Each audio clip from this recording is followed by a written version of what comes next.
Pada umumnya, terdapat 6 skills yang dibutuhkan bagi pemula untuk membantu menjawab soal-soal TOEFL Listening Part A. Pada video sebelumnya, TOEFL Edukasi telah membahas mengenai restatements, negatives, and suggestions. Nah, pada kesempatan ini, TOEFL Edukasi akan melanjutkan materi pembelajaran ini mengenai kalimat pasif dan kalimat aktif. Karena kedua struktur kalimat ini saling berkaitan satu sama lain dan sangat membingungkan khususnya bagi pemula yang belum terbiasa. Mari kita awali dengan kalimat aktif. Kalimat aktif adalah bentuk kalimat di mana subjek pada kalimat ini berfungsi sebagai pelaku atau disebut dengan istilah the doer of the action sebagai pelaku suatu tindakan. Pada contoh ini, kalimat the man stole the car. Diketahui bahwa the man merupakan subjek kalimat yang melakukan suatu tindakan. Dalam hal ini menjadi pelaku yang melakukan tindakan pencurian, stole. Biasanya dalam pembahasan bahasa Inggris disebut bahwa subject performs the action of the verb. Pada contoh kalimat kedua, Tom bought a new car yesterday, di mana Tom adalah subjek kalimat dan menjadi pelaku sebuah tindakan, yaitu tindakan membeli. Who bought the car? Tom. Jadi, Tom disebut sebagai the doer of the action. Subjek pada kalimat ini perform the action of the verb. Kesimpulannya adalah subjek dalam kalimat aktif menjadi pelaku sebuah tindakan atau bagian kalimat yang melakukan suatu tindakan. Biasanya terletak sebelum verb. Pada kalimat pasif, subjek bukan sebagai the doer of the action, tetapi sebagai the receiver of the action. Subjek pada kalimat pasif hanya menerima perlakuan atas tindakan yang dilakukan objek kalimat. Dengan demikian, pelaku suatu tindakan dalam kalimat pasif terletak pada objek kalimat. Pada contoh ini, the car was stolen by the man. Diketahui bahwa the car adalah subjek kalimat dan the man adalah objek kalimat. Subjek pada kalimat ini, the car, menerima suatu tindakan atas sesuatu yang dilakukan oleh si objek, atau bahasa sederhananya disebut sebagai the receiver of the action. Yang melakukan tindakan pada kalimat pasif bukan subjek kalimat, melainkan objek kalimat. Objek kalimat dalam hal ini, dalam kalimat pasif, bisa saja disebutkan atau tidak disebutkan. Objek biasanya disebutkan jika ingin menjelaskan bahwa objek tersebut benar-benar penting untuk diketahui. Anggap saja bahwa pelakunya tidak penting untuk disebutkan, maka kalimat tersebut akan berbunyi the car was stolen tanpa menyertakan objek atau pelakunya, atau tanpa menyertakan objek by the man. Jadi boleh disebutkan atau tidak disebutkan. Pada materi TOEFL, kalimat aktif dan kalimat pasif perlu dipahami agar kita benar-benar dapat memahami percakapan TOEFL. Apa sih yang dibicarakan dalam percakapan, siapa, dan apa yang dilakukan. Nah, mari kita perjelas apa hubungan kedua bentuk kalimat ini dalam materi TOEFL. Pada contoh percakapan, terlihat bahwa orang kedua mengatakan, "It will be discussed at the meeting tomorrow." Pernyataan ini disampaikan dengan kalimat pasif. Pada umumnya memiliki rumus verb to be dengan past participle of the verb. Jika kalimat menggunakan salah satu dari to be, yaitu am, is, are, was, were, been, be, being, kemudian setelah itu menggunakan bentuk past participle atau kata kerja berbentuk ketiga, maka bisa disimpulkan bahwa kalimatnya berbentuk kalimat pasif. Pada contoh ini, kata be dan discuss digunakan secara bersama-sama, maka kalimat ini berbentuk pasif. Dalam bahasa Indonesia, kalimat pasif biasanya menggunakan awalan di. Kembali pada percakapan di atas, jika orang kedua dalam percakapan menggunakan kalimat pasif, maka jawaban yang benar berupa kalimat aktif. Jika pernyataan orang kedua dalam percakapan disampaikan dalam bentuk kalimat pasif, pastikan jawabannya ditulis menggunakan kalimat aktif dengan makna yang tetap sama meskipun kedua kalimat tersebut memiliki struktur yang berbeda. Contoh berikutnya, pada percakapan ini, pernyataan pada orang kedua ditulis dalam kalimat aktif. Yes, we just bought it last week.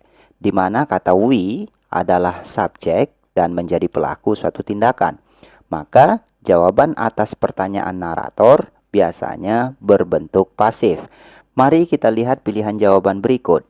Pilihan A, she bought the chair with her, ditulis dalam kalimat aktif. Jawaban ini tidak benar karena jawaban yang benar seharusnya berbentuk pasif. Pilihan B, the chair was lost for a week, bukan jawaban yang benar karena kalimat ini tidak berbentuk pasif. Kemudian maknanya tidak sama seperti pernyataan yang disampaikan orang kedua dalam percakapan. Pilihan D juga tidak benar karena selain artinya tidak sama dengan pernyataan pada orang kedua, kalimat ini juga berbentuk aktif. Pada pilihan C, the chair was purchased recently berbentuk pasif dan memiliki makna yang sama pada pernyataan orang kedua dalam percakapan.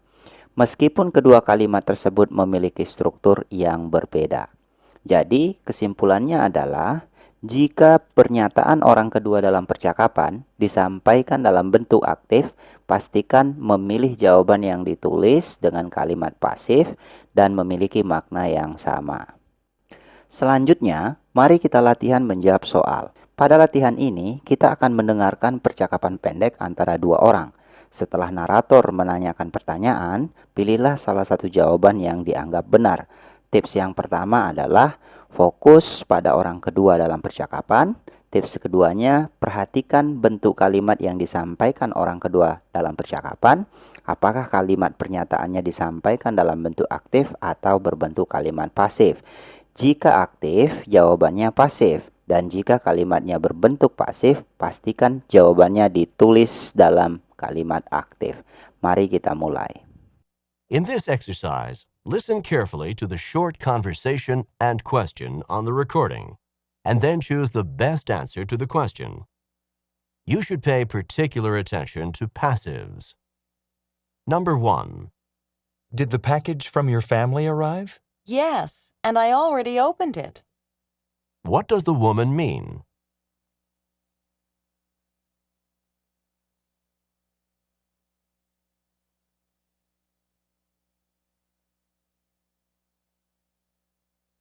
Number 2. How's your report coming along? It was finished this morning. What does the man imply?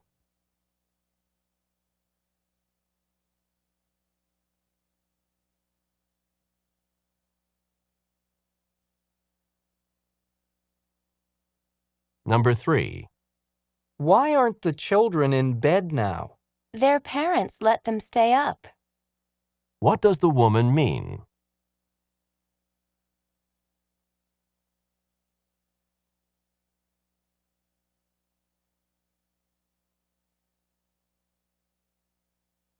Number 4.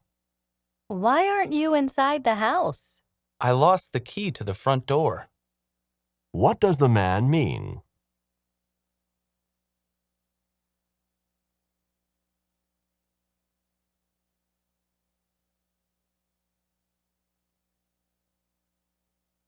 Number 5.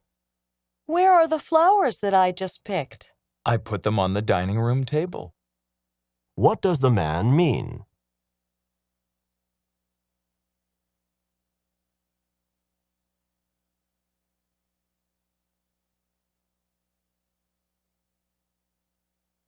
Number 6. Martha, what's the matter? You look upset. I just noticed that my purse was stolen. What does the woman mean?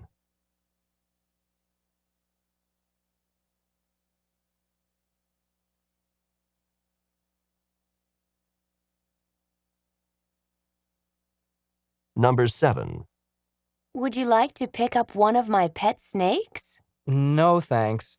They frighten me more than a little. What does the man mean?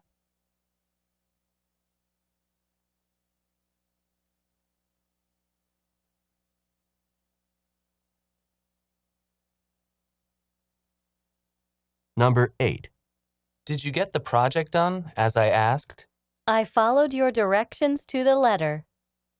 What does the woman mean?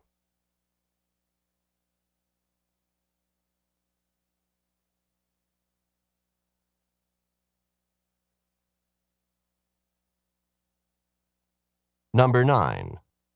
Do we have time to play some tennis now? No, it's time to cook supper. What does the man mean?